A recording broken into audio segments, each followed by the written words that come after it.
Il video che vedrete oggi è un video abbastanza particolare e soprattutto non è un video intenzionale. Non avevo idea di poter realizzare un video su questa macchina fotografica qua e non era nelle mie intenzioni farlo, perlomeno non in questo periodo, non nel breve tempo. Però riguardando le immagini, le clip che Francesco ha girato per un video che è già stato pubblicato, per il video della Canon EOS 1V, quello che abbiamo girato qualche settimana fa e io ho pubblicato forse 2 settimane fa, comunque se ve lo siete persi lo trovate qui da qualche parte. E insomma, durante questo video Francesco è stato bravo a girare immagini extra perché io stavo scattando con un'altra analogica, che è la compattina di cui vi parlo oggi, la Canon AF35ML.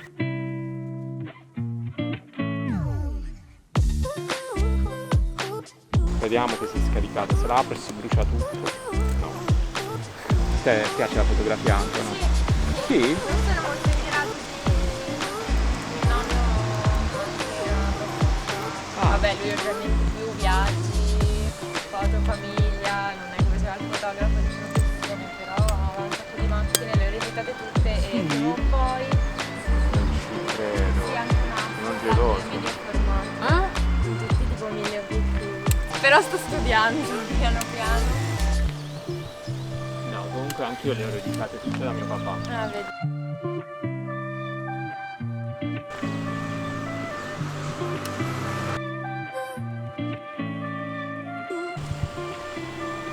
Sì, bravo, con le mani lì.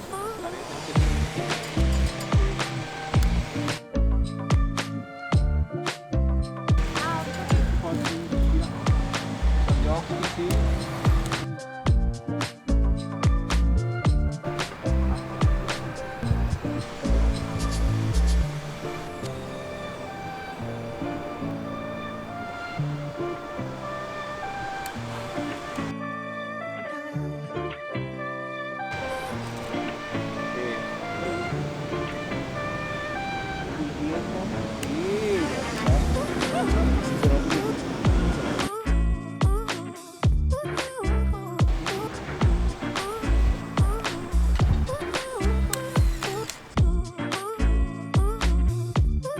Solo gli occhi.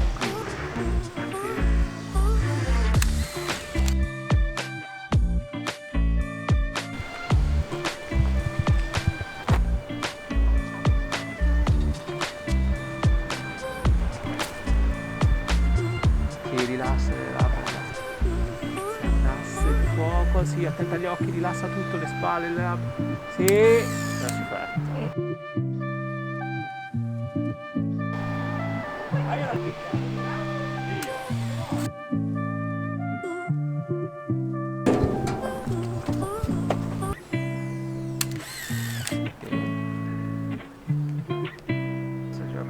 Sì, così, perfetto. Sì, attento, rilassa anche le labbra. Ok.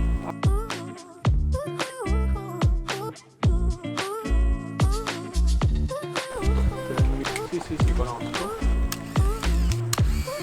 Guarda qua.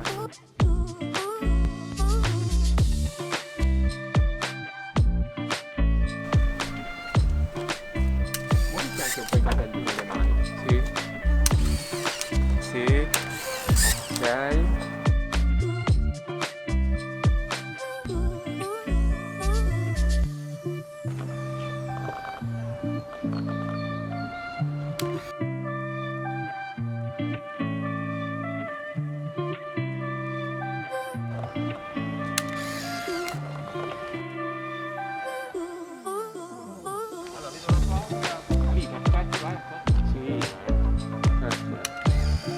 Sì, così.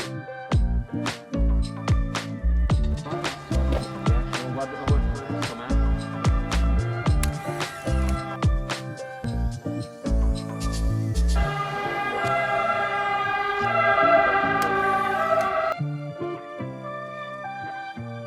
Fammela anche quella che aprivi.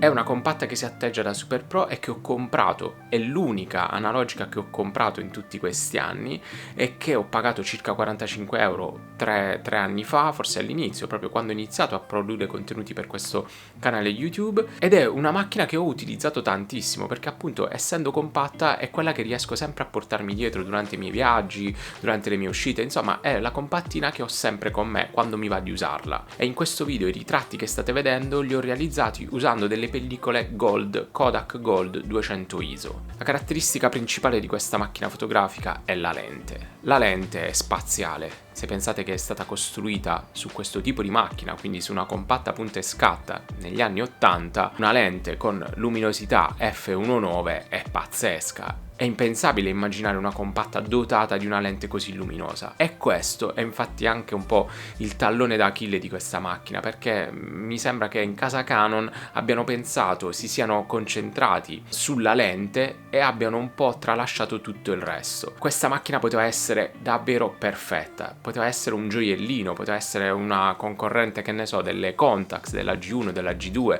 poteva essere davvero un'ottima compatta, ma purtroppo aver concentrato troppi sforzi nella realizzazione di questa super lente ha fatto un po' dimenticare tutto quello che compone, tutti gli altri componenti che avrebbero potuto dare maggior spinta a questa compattina. Naturalmente è una macchina completamente automatica, l'unica cosa che si può regolare è la sensibilità, che si cambia attraverso questa ghiera un po' difficoltosa, non facilmente accessibile. È per questo che io l'ho mollata a 200 ISO, anche se arriva a 400, io l'ho lasciata buona a 200 ISO, così sono sicuro di aver tutto sotto controllo sia quando utilizzo una pellicola a 200 ISO che quando utilizzo le mie 400 che poi sovraespongo e le sovraespongo ingannando la macchina fotografica, lasciando tutto a 200 ISO, così non sono obbligato a stare a muovere sta ghiera che prima o poi mi rimarrà in mano, e lascio tutto settato così e sono sicuro che qualcosa di buono verrà fuori. L'interruttore è un'altra cosa non proprio costruita nel miglior modo possibile, c'è l'on off e poi c'è il beep che è un check per il controllo della carica delle batterie, e poi c'è la possibilità di utilizzare il set timer per gli autoscatti. Ha naturalmente anche l'autofocus e ha un sistema di avvolgimento automatico. Sono spesso molto rumorose, il sistema di avvolgimento è pazzescamente rumoroso.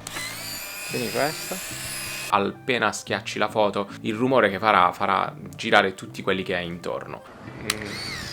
L'autofocus anche non è dei migliori, capita spesso di cannarlo. Spesso e volentieri mi ritrovo fotografie che pensavo di aver messo a fuoco, invece completamente sfocate. Questo perché c'è un sistema di simboli LED che ti avvertono della distanza di messa a fuoco. Non ti fanno vedere qual è l'area che hai messo a fuoco, ma ti dicono a quale distanza hai messo a fuoco. E molto spesso questa distanza la macchina la canna, cioè tu pensi di star facendo un ritratto e lei magari ha messo a fuoco il paesaggio ed inganna. Però quando riesci ad azzeccare il fuoco è magistrale, le foto sono veramente nitide e perfette. L'esposizione automatica è anche lì una specie di terno all'otto, forse esagerato, ma più o meno. Io però con la tecnica della sovraesposizione della pellicola mi sono trovato sempre bene, perché comunque le zone di sovraesposizione poi vengono recuperate facilmente, quindi le zone in ombra sono cariche di dettagli, e per questo non mi sono ritrovato in condizioni estreme dove non ho potuto recuperare le fotografie che avevo scattato, o comunque ho avuto una serie di fotografie o dei rullini completamente bui o completamente sovraesposti. Non mi è mai capitato. Da questo punto di vista qui, anche se l'esposizione non è precisissima, con alcuni accorgimenti si possono ottenere dei risultati molto molto buoni. Il flash, che può essere attivato o disattivato a nostra discrezione, è quello che dà a questa macchina un quid in più, o perlomeno fa venire fuori quelle che sono davvero le potenzialità di questa lente luminosissima. Infatti, attivando il flash, la macchina sarà costretta in qualche modo a chiudere un pochettino di più il diaframma e quindi a darci più nitidezza alle nostre immagini. Ho utilizzato in questa serie di ritratti il flash anche in esterna, e devo dire che i ritratti, che sono venuti bene, messi a fuoco precisi, con l'esposizione corretta e tutto il resto a posto, hanno veramente un qualcosa in più. Le immagini sono perfettamente nitide da una punta all'altra, da un angolo all'altro, la luminosità del flash è giusta, le ombre sono nette, sono precise, sono dettagliate, insomma con il flash questa macchina acquista un qualcosa in più, e io mi sono divertito anche ad utilizzarlo in esterno. Se non si vuole utilizzare il flash, questo può essere tranquillamente disattivato. L'unica cosa è che se la macchina non riuscirà ad avere abbastanza luminosità, incomincerà a suonare. Altra cosa, suona in ogni momento, suona per qualsiasi situazione, se non c'è la messa a fuoco precisa, se non c'è l'esposizione corretta, quando finisce la pellicola, insomma è piena di beep. Potevano utilizzare dei semplici segnali luminosi, ma no, hanno messo i beep che vanno a aggiungersi al rumore che fa l'avanzamento della pellicola. Nonostante tutto ciò, è una macchina che comunque mi permette di realizzare ritratti in ogni dove, ed avendola sempre con me posso essere tranquillo e sicuro di poter avere una macchina comunque buona, che mi dà delle foto giuste, che è un step che è molti step avanti a delle semplici usa e getta, e mi permette appunto di avere delle foto buone in qualsiasi situazione. Questo è l'enorme vantaggio di questa macchina fotografica qui. È una via di mezzo tra le usa e getta e una Contax G1 G2, quindi una Contax che avrei utilizzato anche per i lavori e una usa e getta che non posso utilizzare per avere dei ritratti buoni. Questa si pone in quel punto lì. Non posso utilizzarla per realizzare dei lavori, ma posso utilizzarla per avere dei buoni ritratti in situazioni in cui non posso portarmi la Mamiya, non posso portarmi la Fuji, la 4,5-6 e comunque non posso portarmi un medio formato, ma voglio utilizzare il 35 mm. Non voglio magari portarmi la Canon EOS 1V e ho questa, la posso portare al mare, in vacanza, in montagna, insomma può essere tranquillamente inserita in una borsetta e averla sempre con me. Supportate il canale mettendo dei bei like, iscrivetevi alla newsletter, perché prossima settimana, anzi sabato 22 o domenica 23, ho in mente di realizzare un primo incontro dove farò delle altre sessioni di Go in C con qualcuno di voi, con chi vorrà partecipare in presenza. Quindi poi ci stiamo organizzando per fare degli incontri anche settimanali, sempre in studio, 07 Studio, trovate tutti i link in descrizione. Seguiteci, seguitemi, così restate sempre aggiornati su quello che facciamo, e se poi vi va di partecipare, tra qualche settimana, tra una decina di giorni, incominciamo a fare qualcosa. Forse già in questa settimana riusciamo ad organizzare un primo incontro per vederci, berci una roba e stare un po' insieme e capire un po' quello che si può fare in futuro per questa community di fotografi analogici.